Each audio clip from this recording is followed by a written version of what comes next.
Countdown.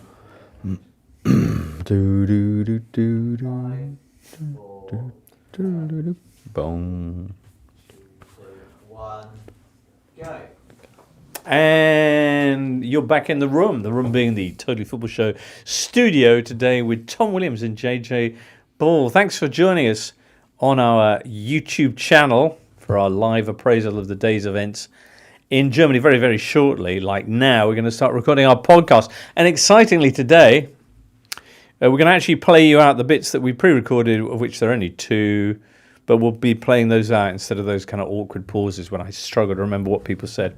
Anyway, that said, here we go with today's Totally Football Show. Apart from the intro, which I'll come back and do later on. Blah, blah, blah, blah, blah. Totally at the Euros. Wednesday, the 19th of June, and many, many thanks for joining us. On the way for you today, we've got Nick Miller, fresh from that Scotland-Switzerland game. We'll also be hearing from Daniel Storey, embedded with England, ahead of a key match with Denmark. And here in the studio, hello, JJ Bull. Hello. Scotsman. Correct. And Tom Williams, author.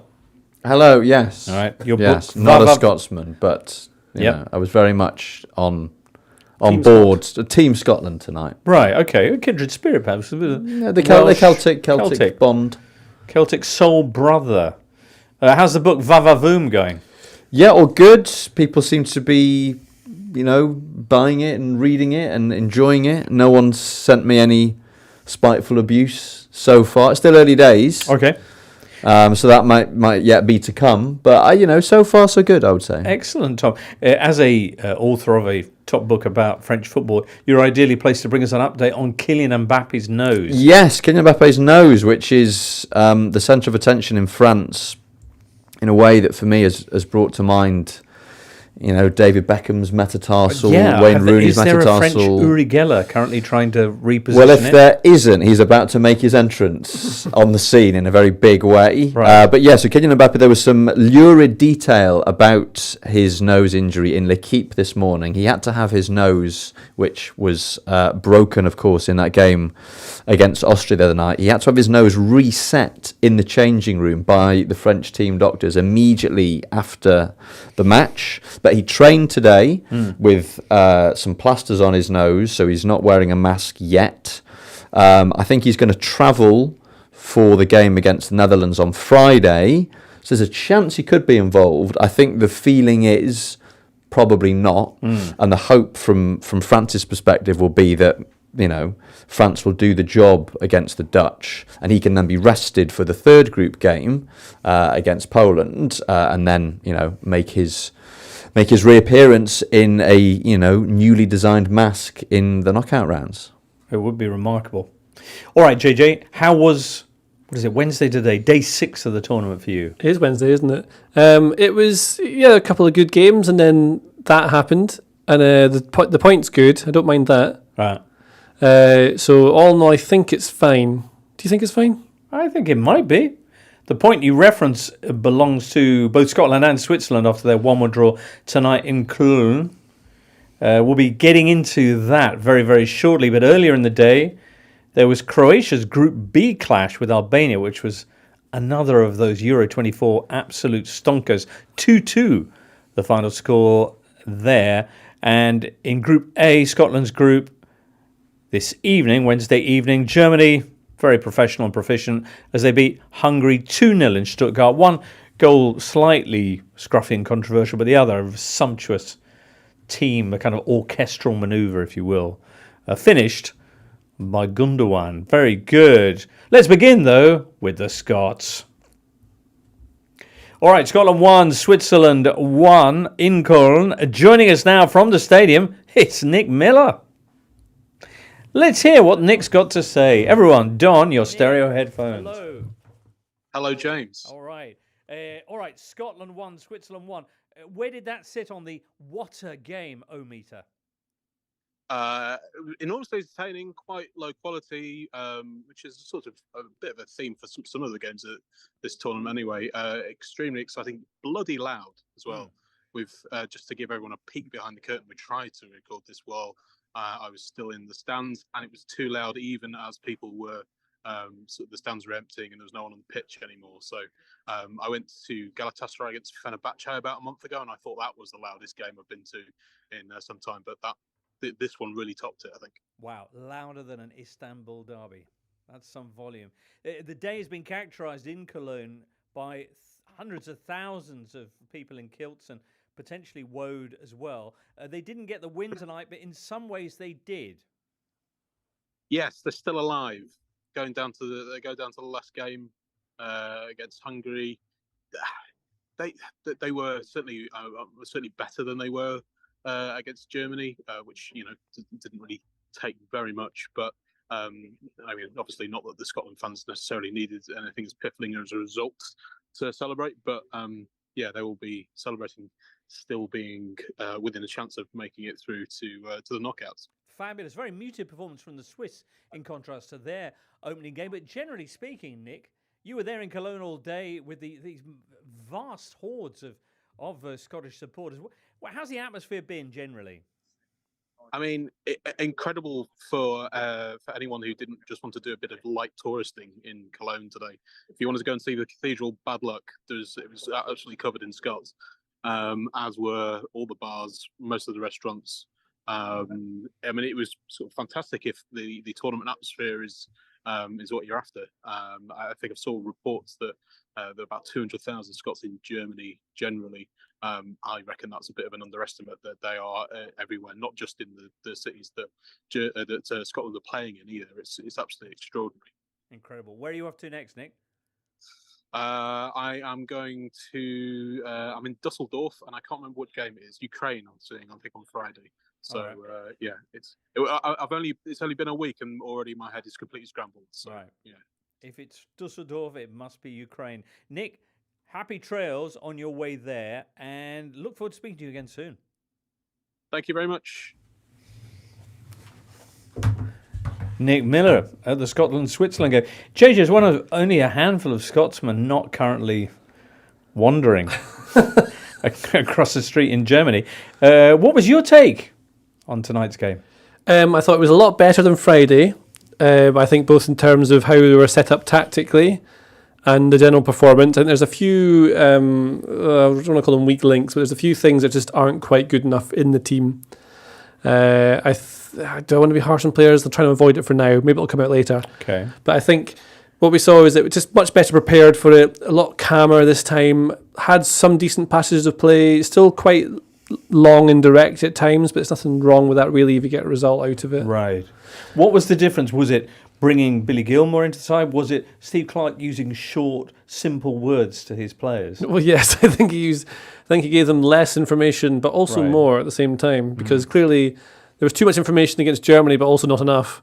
And so the balance seems to be better this time. I think Gilmore definitely made a difference, especially just like getting the ball on the ground and playing it a little bit. But you see some moves break down because, not picking on Jack Hendry, but for example, a couple of moves, 10 minutes in, I remember there was one little passing sequence where Gilmore was involved where he's just trying to ping it into Hendry, but his first touch where his pass isn't good enough, it goes out, we lose possession, it becomes a Swiss throw-in in a quite dangerous position. But little things like not playing short from goal kicks, even just going long when you have to rather than trying to invite a press onto you. I think out of possession stuff can be quite boring, but it's really important stopping Switzerland play through you. And I think they had the setups was like a 5-2-1-2, but McTominay was the one. And so he was trying to both join the press but also lead it at the same time. And if you just had one player out of position by a couple of yards, which Shea Adams usually was, then it can break down at times. But in the second half, I think it was a lot better. I enjoyed watching the game with JJ here because not only is he Scottish and therefore emotionally invested in the game, but as a qualified coach, his insights are that much more insightful. So you don't just get, oh my God, so-and-so is crap. You get, oh my God, so-and-so is crap because... So I've learnt things as well this evening. Tom, the Swiss, what did they get wrong today? Or was it just that Scotland shut them down, frustrated them? Yeah, it was. I found it quite a hard game to analyse because it was very bitty and very shapeless. You had two relatively early goals in that Scotland go ahead in the 13th minute from their first really threatening attack, a very nicely constructed counter-attack that Billy Gilmour plays a crucial role in, with Callum McGregor eventually cutting the ball back to Scott McTominay, whose shot is deflected in for a goal that goes down as an own goal and then ultimately goes down as a Scott McTominay goal, even though morally speaking, I think it probably was an own goal. Switzerland equalise quite quickly afterwards with that fantastic first-time shot from Xherdan Shaqiri after an error by Anthony Ralston. And then from that point on, I felt like everything was quite sort of muddled. I don't think either team really got going. I had a look at the expected goals after the game, and it was quite even. 0.77 for Scotland, 0.88 for Switzerland, which suggests we got the right kind of result.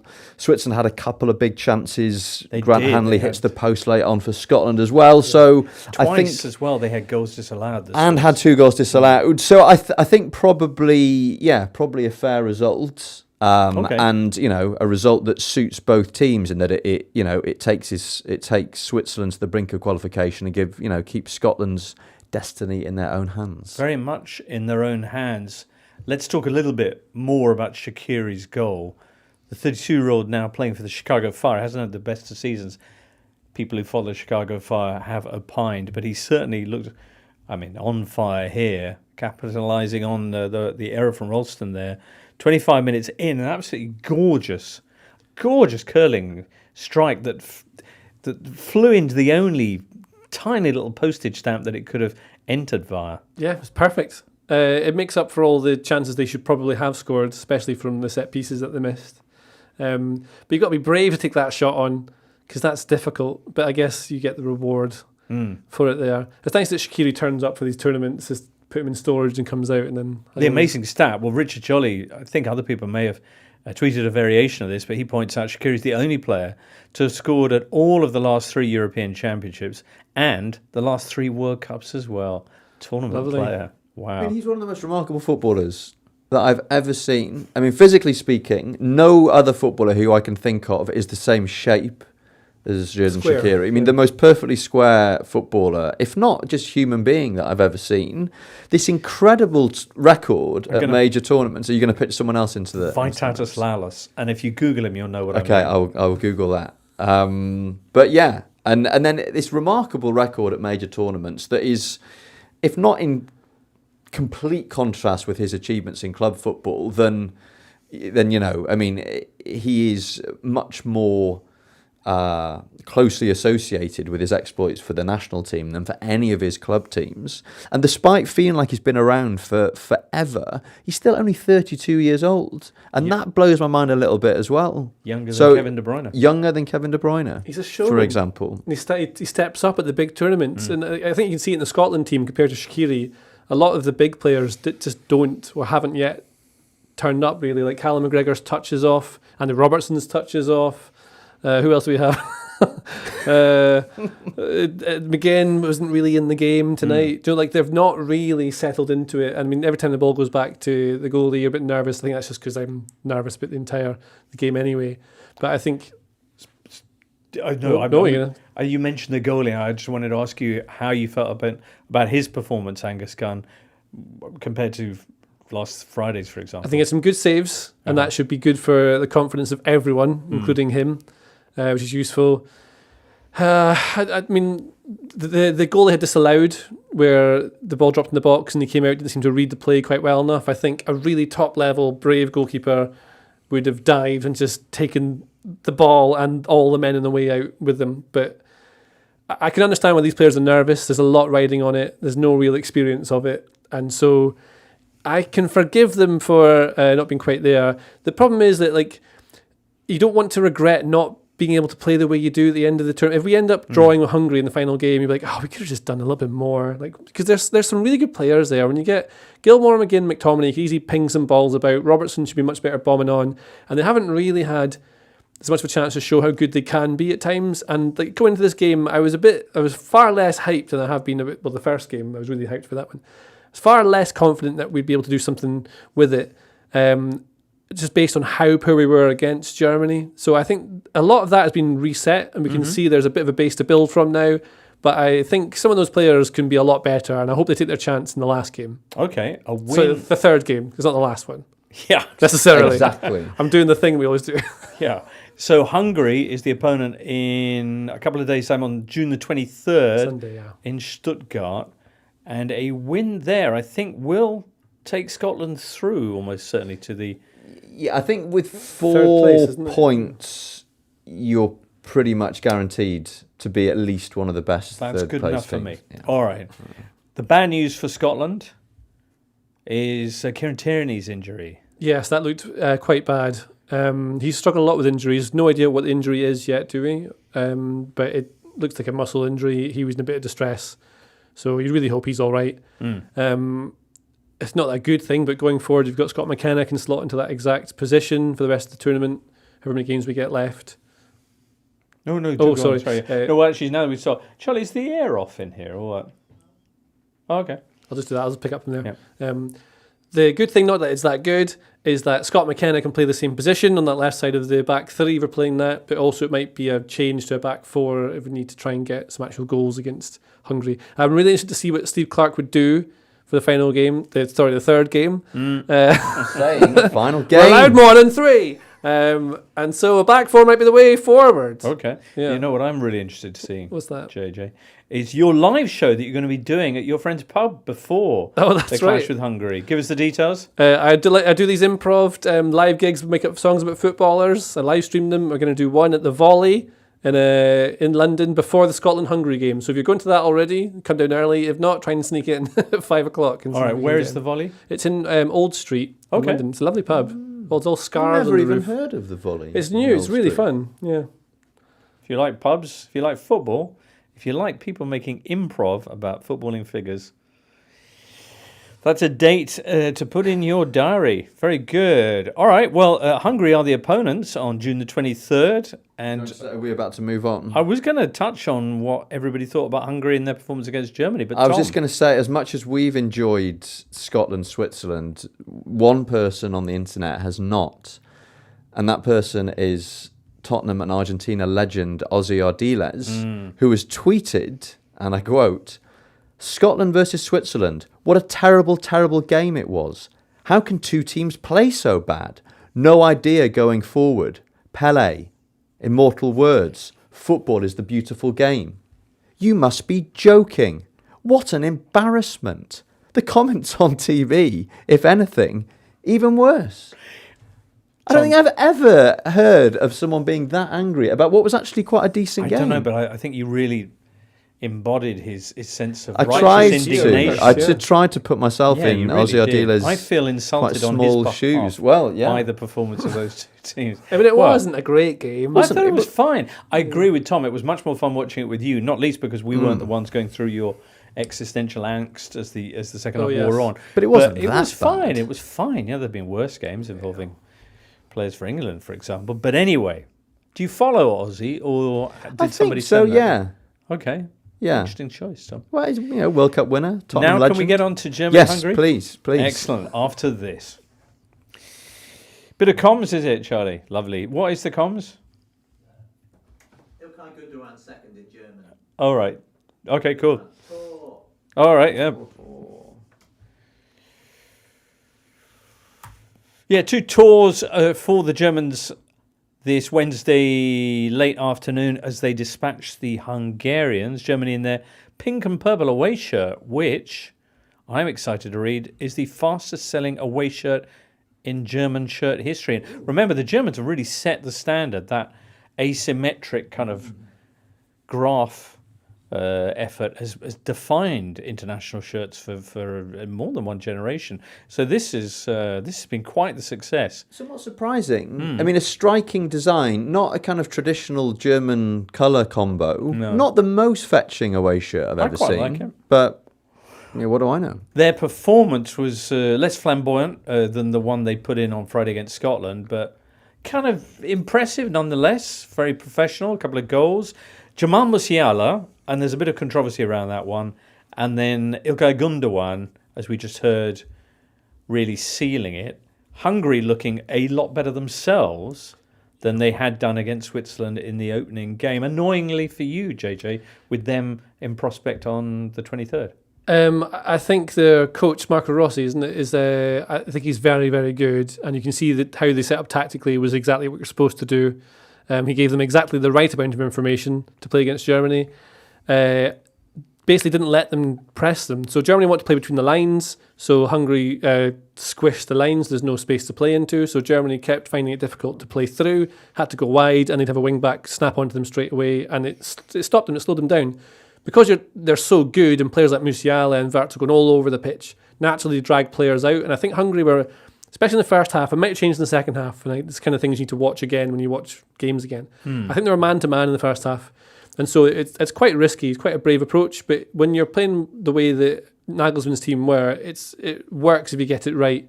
There's a couple of times when one player drops and someone goes into the space behind them, and that's when Germany were getting in, and that's when the panic sets in. But I think they got that really right early on. Okay, until the 22nd minute when Musiala broke the deadlock. But yeah, it was a very unfortunate goal from a Hungarian point of view. Gundogan steaming into the box gives Orban a bit of a nudge in the back. He goes tumbling over.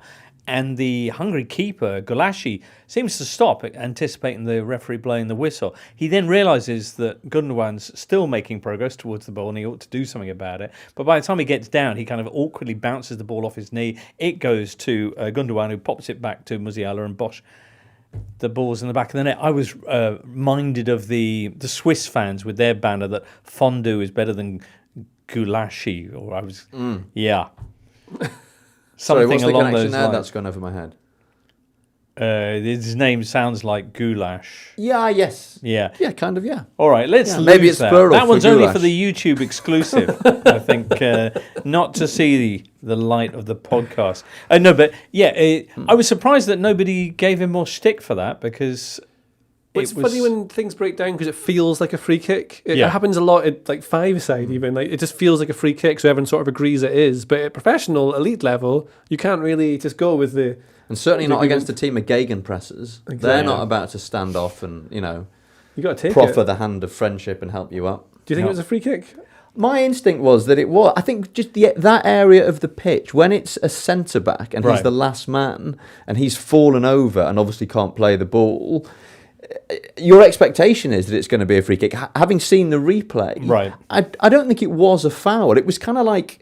So it wasn't quite a shoulder barge, but it was more kind of side to side. It wasn't a push in the back, for All right, example. in my humble opinion, Orban places himself in the way of Gundogan. He invites the challenge. They're both running at it, and he gets in front and therefore kind of invites the contact. And I feel like, as such, it's not really a foul. But I was interested that later on in the game, a really similar challenge was given as a foul. So, if you give one, the other, etc. All we Anyway, ask for is consistency. that's so true. So Gundogan, having set up the first, and then scores the second, and if the first was scrappy, what a thing of beauty that sweeping German move was. Yeah, the second German goal was lovely. And Hungary, as JJ said, did a really good job of frustrating them and denying them space in those central areas of the pitch where they had, just had a great time against Scotland on Friday. And so Germany weren't able to kind of pop passes into the half spaces as they had done against Scotland. But they had that one opportunity, 67th minute, and this very sudden sequence of first-time passes. I think it's Toni Kroos who fizzes the ball into Jamal Musiala, who plays a kind of reverse pass to his left, and then Mittelstadt plays a really clever square ball across the box because all the Hungary defenders are rushing back towards their own goal. Mittelstadt realises that the space is actually going to be around the penalty area, and Ilkay Gundogan has made the exact same calculation, strides onto the ball in characteristically regal fashion, sweeps it home left-footed, and then that was that. And I mean, a few minutes before that, Hungary had created the one real chance they made in the second half, which was when Roland Salai crossed from the left, and the ball just clears Jonathan Tah's head, and Barnabas Varga heads it over the crossbar, and that was, as it turned out, that was Hungary's last chance to get back into the game. So a much less flamboyant Germany. They had to work a lot harder, but no less impressive. And they're through. They're through. Yeah. The official standings on the UEFA site, although there was some doubt about this, say that Germany are through to the knockout stages, having already scored more goals than they had ever before in a group stage of a Euros, and they've still got another game to go against the Swiss, of course. In fact, the last time they scored this many goals, the number is 7, by the way, in the group stage of a major tournament, they went on to win it, and that was the World Cup 10 years ago. If you're a fan of numbers, you probably enjoyed Toni Kroos's latest performance, 124 passes today, which is the second most ever by a midfielder at the Euros. Who got more? Do you know? You can have a guess, surely. Busquets at some point. His partner. Xavi? Yes. 127. So he was only 3 off. And that was for Spain against the Republic of Ireland at Euro 2012. What was the score there? It was probably 1-0, wasn't it? Probably was 1-0. 0-0 or something. Anyway, Toni Kroos, lovely stuff. So Switzerland, Germany on the 23rd of June, and Scotland, Hungary. And JJ setting that one up nicely, fluffing things up nicely at the Volley pub. Marvellous.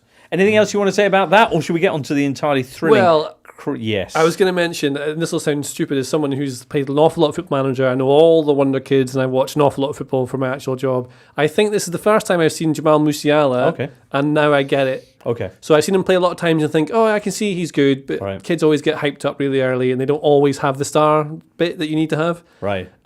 He's got it, right? Like Florian Wirtz is easier to see. I think it's easier to see the stuff he does, but there's little things that Musiala does. Like what's the little thing that Musiala does that you like so much? Little double touches in the box. So that the little, I can't remember what the word is. Iniesta does the double touch. Call it a croqueta. Croqueta, that's the one. Okay, right. So that sort of thing, but he does it without dragging the ball. He sort of flicks it a little bit. Is it a flick flack? It's not the same as a flick flack. No, that's the Ronaldinho bit. No, we don't have a name for it in English. Like so many things, in France they call it a double contact. Double contact, which is slightly more prosaic. What does that mean? Right. I like the other one. Would you say croqueta? And the idea is it's like a chef with a hot croquette in his pan, and he's kind of like he's flipping it from side to side, swishing it from side to side. Okay, croqueta, I know that. I know it's that because Iniesta was a consultant on one of the Pro Evo games recently, and it was one of the big skills they made you learn. When everyone else was playing FIFA, I was learning the croqueta. Did he call it the croqueta? Yeah, yeah. Okay. And so but it's more subtle body movements, things he does with the ball that makes him just drift past people. You just don't see it very often, and especially in those little tight spaces, very few players can go past people when you're surrounded. So true. Let's talk about Croatia, Albania then next. Was this Albania's first ever point at a major tournament? No. They got one in 2016, okay. They won in 2016. Or did they win a game in 2016? Wow, okay. What was the score, by the way, in Ireland? I'm curious now. I don't know. I think it was 4-0. Was it 4-0? Okay. They were better, weren't they, Spain at Euro 2012, in terms of... Until they met Italy. 4-0. Yeah, 4-0. Yeah, just a quick score update on that Spain-Republic of Ireland game from 2012. 4-0 the final score there. So yeah.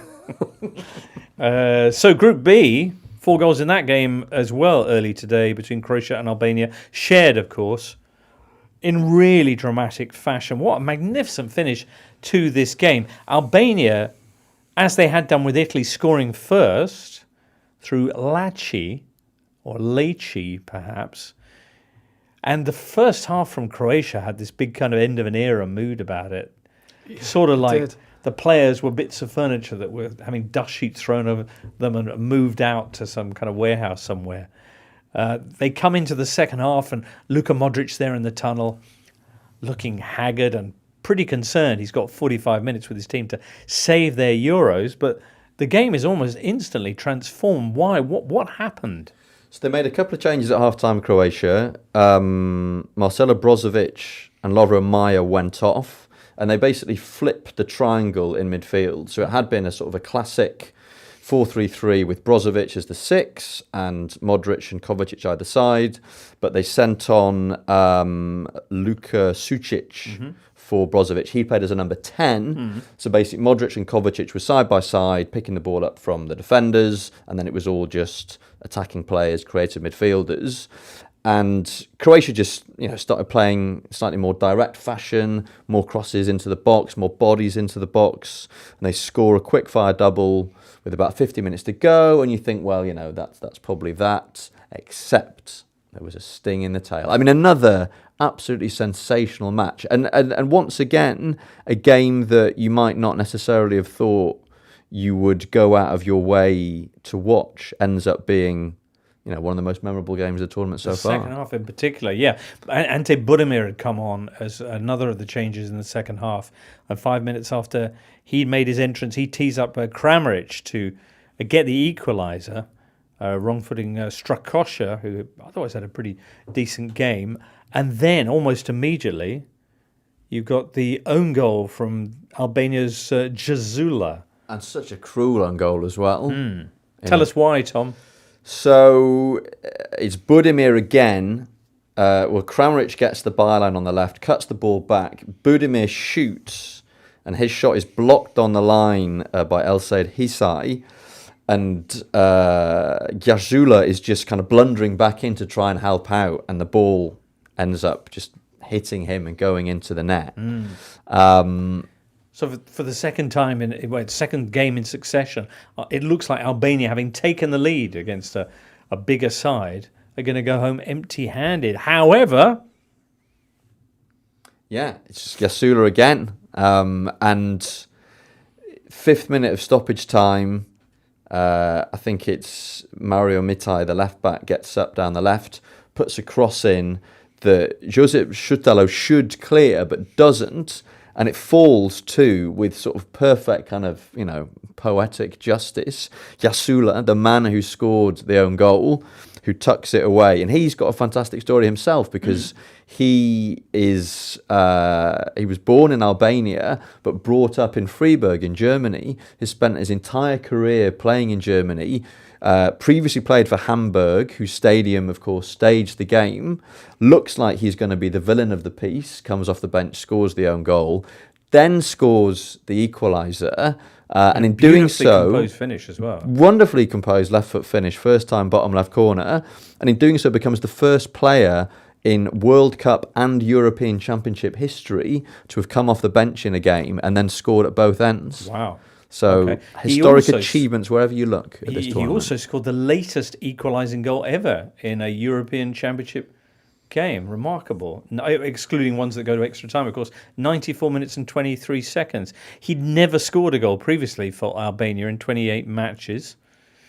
What else can I tell you? He's 34 and he's 6'4". Remarkable. Oh, he also, because it was one of those real ding-dong finishes. I mean, the breaks were off, but it was kind of all breaks as well. One team breaks down there, then you break down the other end, etc. So no sooner had Albania had got this previously unthinkable equaliser than Croatia were racing downfield, and Luka Modric has cleaned through with a teammate alongside him. But it is, I think, Jazula who just sticks a leg in and executes a perfectly timed professional foul. And it was so much fun, that phase of the game, that when the final whistle sounded, Andros Townsend, who was on co-coms for ITV, just goes, "Oh no!" Yeah. Just a spontaneous expression of disappointment. But that was watching it. That was your feeling because you just wanted more of this game. What did Aussie Idealist have to say about that match? I've not looked, but I'll He check. said, "What a game!" Surely both he must teams. have enjoyed it. If you didn't enjoy that, I'm going to unfollow him. You have to live on wonder. YouTube. Okay. The group now looks like Spain and Italy on 3 points. They'll be facing each other. In fact, let me begin that again. Well, that's certainly an interesting way to start off the second round of matches in Group B. Albania and Croatia getting their first points.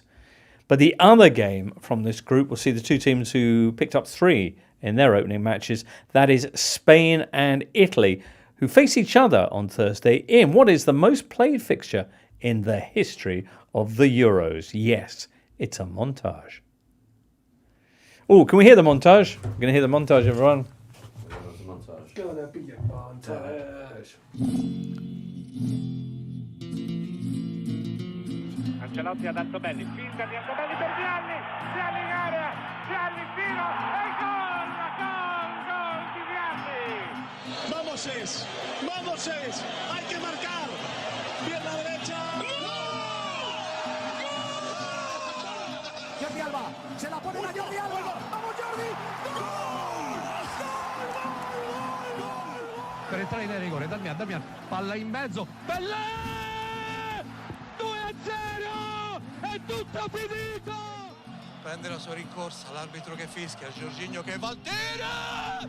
Siamo in finale! Jorginho non perdona! A Wembley passa l'Italia! A Wembley passa l'Italia!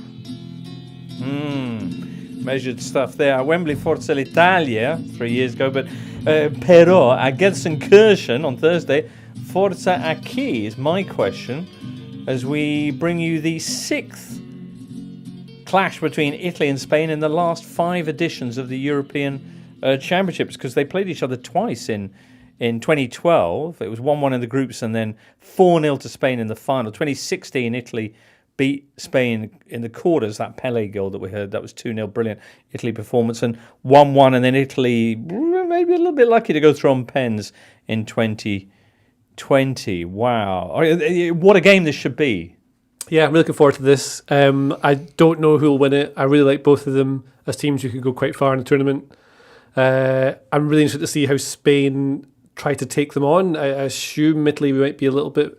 You think of the stereotypes of both teams and how they both might play, but they're not actually that anymore. Spain are quite flexible and they can adapt to who they're playing against, so pressing them high might not be the best idea. So they might sit deeper, which would be very not what we think of Spain. And also Italy might find a bit of joy by pressing them higher because it's worth trying out. Yeah, I mean, there's a lot of talk about how Italy are going to be more physical in this clash, because Spain, perhaps the most impressive of all the round one of matches performances. I think it was the most eye-catching result in that they had the most difficult game on paper. I think the scoreline maybe flattered them ever so slightly, because I don't think Croatia played that badly, and they did create quite a lot of chances, Croatia, and they did also miss a penalty. But yeah, at the same time, Spain took their chances very well. Looked pretty comfortable throughout. I mean, they were 3-0 up at half time, so, took their foot off the pedal afterwards. But I think one of the most interesting things about this, is, as JJ says, is that you've got two teams who are kind of evolving away from what we've got used to in recent years, in that Spain, as we saw against Croatia, are slightly more direct these days. You've got Lamine Yamal, Nico Williams. There's a bit more emphasis on getting the ball wide and take-ons and crosses and things. And then Italy, who are still in the early days of the Luciano Spalletti era, depending on how long it lasts, but who are kind of evolving in lots of interesting ways. And so you've got these two heavyweights, and like any Spain-Italy game is always going to be top of the bill. But I think both of these teams, under relatively new management, in a fairly embryonic stage of their development, just makes it even more intriguing. I should throw in that Spain have encountered that Spain have encountered Italy in the last 2 Nations League campaigns and semi-finals. Last time on their way to winning the title, the illustrious Nations League title. I thought Italy were great coming back from that strange early goal against Albania. They look confident, creative, in a way that they don't always do at tournaments. But that was against Albania, and Spain are perhaps an entirely different challenge. I'm really looking forward to the game. There are other treats, though, that await us on Thursday. There's also England-Denmark. Daniel Storey has been following the fortunes of the England team. And a little earlier today, I spoke to him about the game in prospect. Hello, Daniel. Hello, James. Hello. England's opening game drew a mixed response. What are the prospects of things being a little bit brighter against Denmark? I think they're pretty good. It's definitely England's hardest game in the group.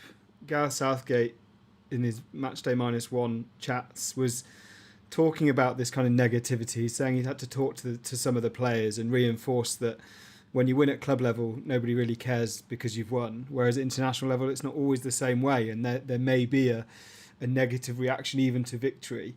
The same will happen if England labour against Denmark. This time of tournament has been England's difficult number. They drew 0-0 against Scotland, which was a dreadful game at Euro 2020. They drew 0-0 with the USA at the World Cup, which was a dreadful game. So there is a sense of trying to put something right, I think, in this match. to not allow this game to really wander away and be one of those tepid 0-0s. And yet England only need 4 points from the next 2 games and they'll be guaranteed to top the group. And one of those games is against Denmark and one of them is against Slovenia. And I think Denmark are the stronger team, so that has to be kind of borne in mind, I think. All right.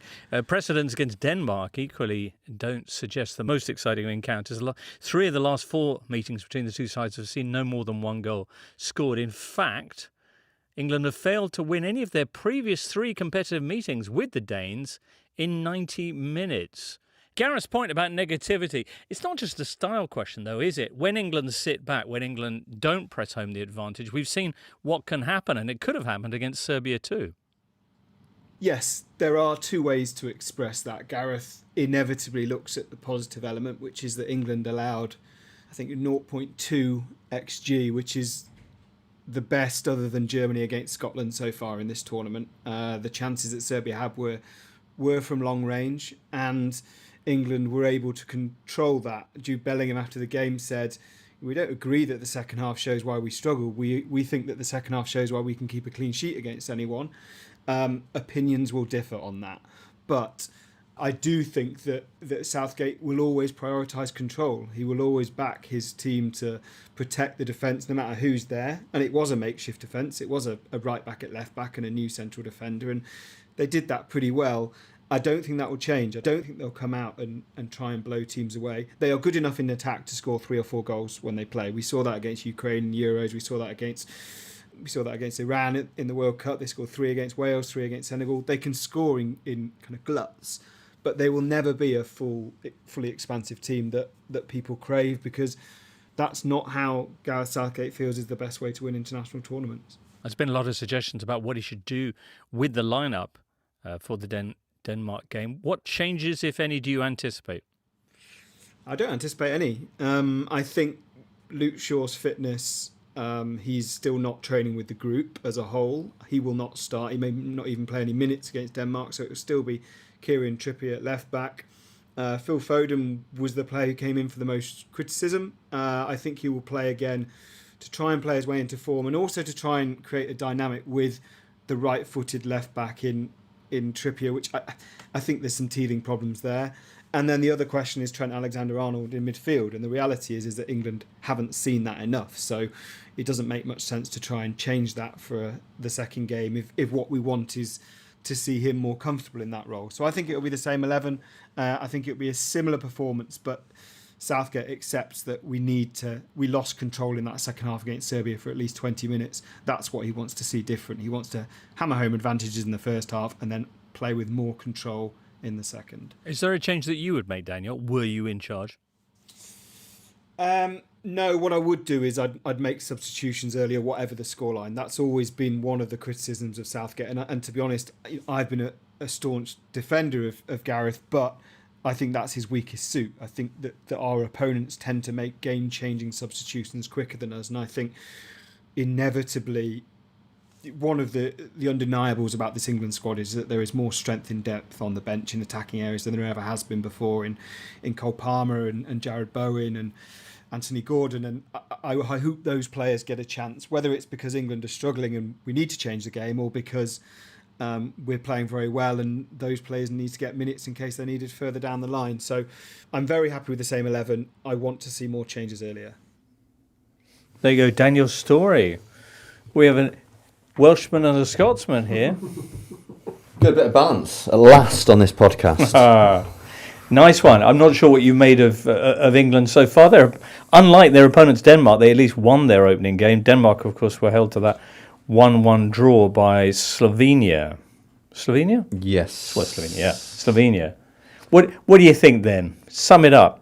England, I mean, this exactly what I thought they'd be. Slightly disjointed, relying on chance creation from mostly set pieces again, keeping everything risk averse because that is the most sensible way to win tournament football, and also some fantastic players who just don't really fit into the exact same team at the current moment. You've got Jude Bellingham, absolute world star, one of the best players in the world. Phil Foden, also one of those. And they sort of play on different wavelengths. They should be on the same thing. They should both play together, but there's something just not quite there between them yet.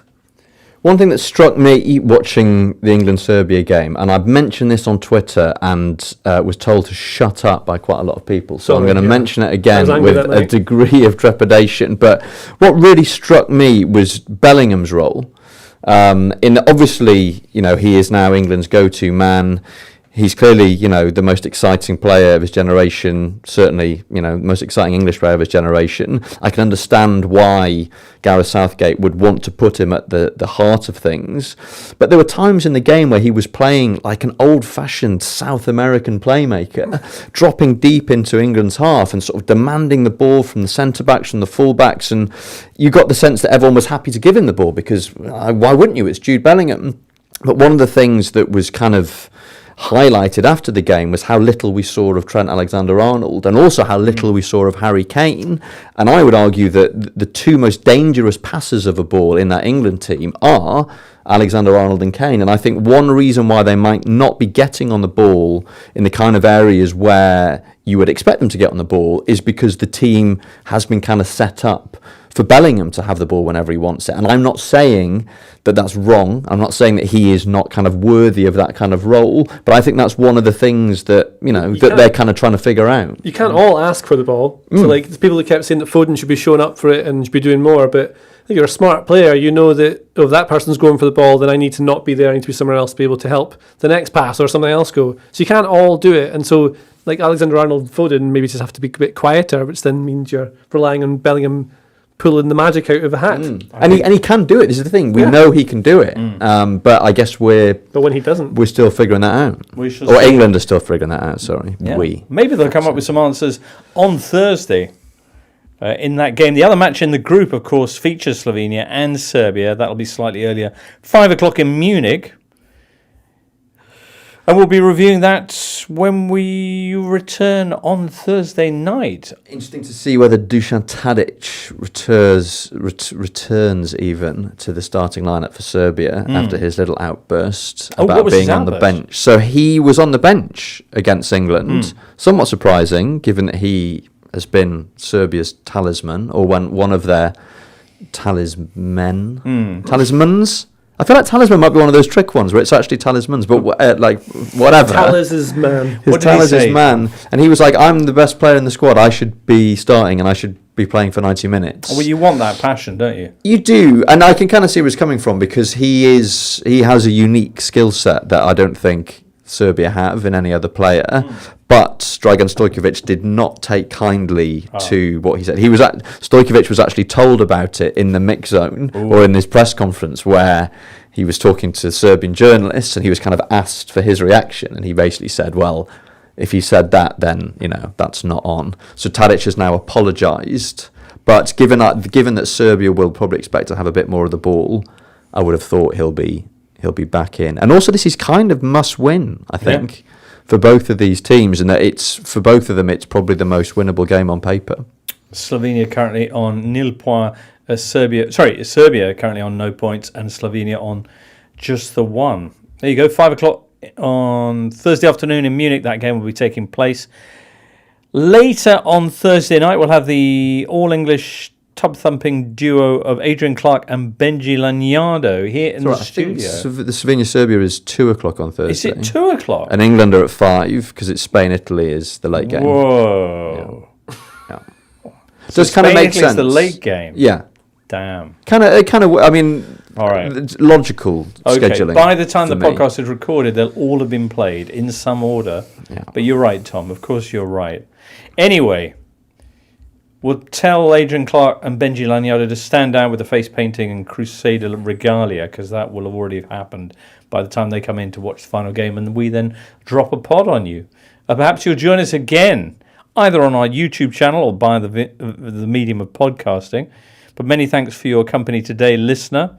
And to you, Tom and JJ, and producer Charlie, and Daniel Storey, and Nick Miller there in Cologne. It's been another terrific day at the Euros. Look forward to joining you tomorrow with the next one.